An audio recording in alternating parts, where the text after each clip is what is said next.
Hi hello ನಮಸ್ಕಾರ. ಎಲ್ಲರೂ ಹೇಗಿದ್ದೀರಾ? ಐ ಹೋಪ್ ಎಲ್ಲರೂ ಚೆನ್ನಾಗಿದ್ದೀರಾ ಅಂತ ಅನ್ಕೋತಾ ಇದ್ದೀನಿ.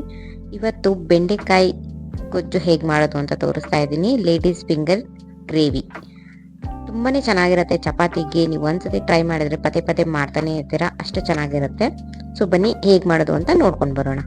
ಇನ್ನು ಯಾರೆಲ್ಲ ನಮ್ಮ ಚಾನಲ್ನ ಸಬ್ಸ್ಕ್ರೈಬ್ ಮಾಡ್ಕೊಂಡಿಲ್ಲ ಈಗಲೇ ಸಬ್ಸ್ಕ್ರೈಬ್ ಮಾಡ್ಕೊಳ್ಳಿ. ಪಕ್ಕದಲ್ಲೇ ಇರುವಂಥ ಬೆಲ್ ಐಕಾನ್ನ ಕ್ಲಿಕ್ ಮಾಡಿದ್ರೆ ನಾನು ಹಾಕೋ ವಿಡಿಯೋದ ನೋಟಿಫಿಕೇಶನ್ ಫಸ್ಟ್ ನಿಮಗೆ ಬರುತ್ತೆ. ಎಲ್ಲರಿಗಿನ ಮೊದಲು ವಿಡಿಯೋನ ನೀವೇ ನೋಡ್ಬೋದು.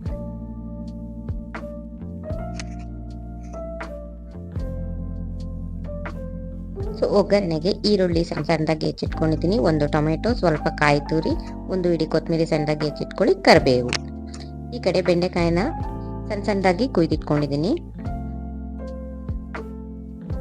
ಈಗ ಇದಕ್ಕೆ 1 ಸ್ಪೂನ್ ಎಣ್ಣೆ ಹಾಕೊತಾ ಇದ್ದೀನಿ.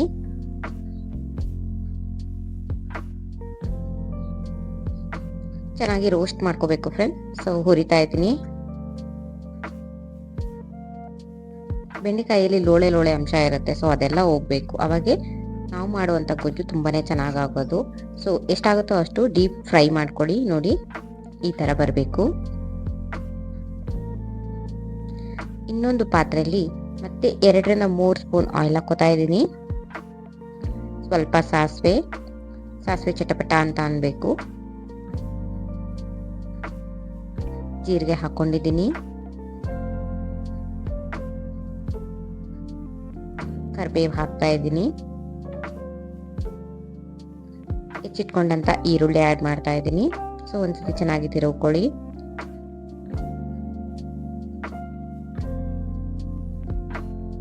ಈರುಳ್ಳಿ ಸಾಫ್ಟ್ ಆಗಬೇಕು.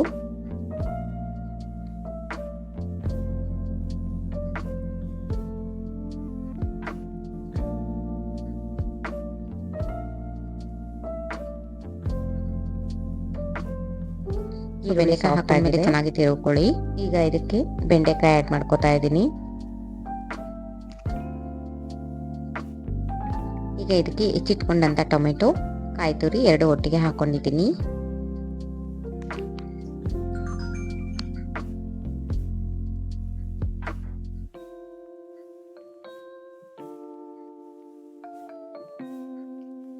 ರುಚಿಗೆ ನೋಡಿಕೊಂಡು ಉಪ್ಪು ಹಾಕ್ಕೊಳ್ಳಿ.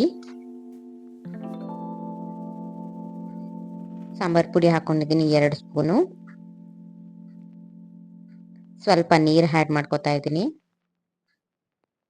ಒಂದ್ಸತಿ ಚೆನ್ನಾಗಿ ತಿರುಗ್ಕೊಬಿಡಿ.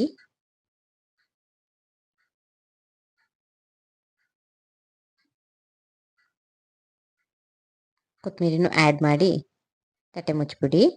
ಇದು ಬೇಯಬೇಕು.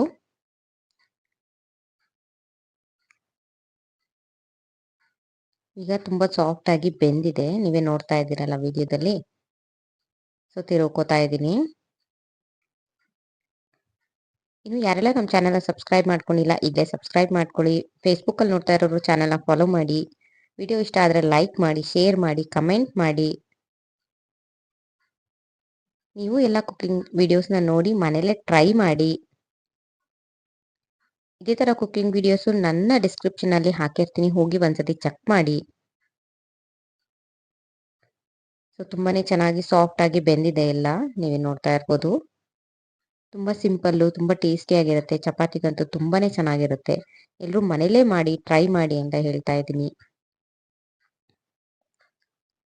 ಆಗೋಯ್ತು ಫ್ರೆಂಡ್ಸ್. ಸೊ ನೋಡಿದ್ರಲ್ಲ ಎಷ್ಟು ಹೇಗಿತ್ತು ಅಂತ ಕಮೆಂಟ್ ಮಾಡೋದನ್ನ ಮಾತ್ರ ಮರಿಬೇಡಿ ಫ್ರೆಂಡ್ಸ್.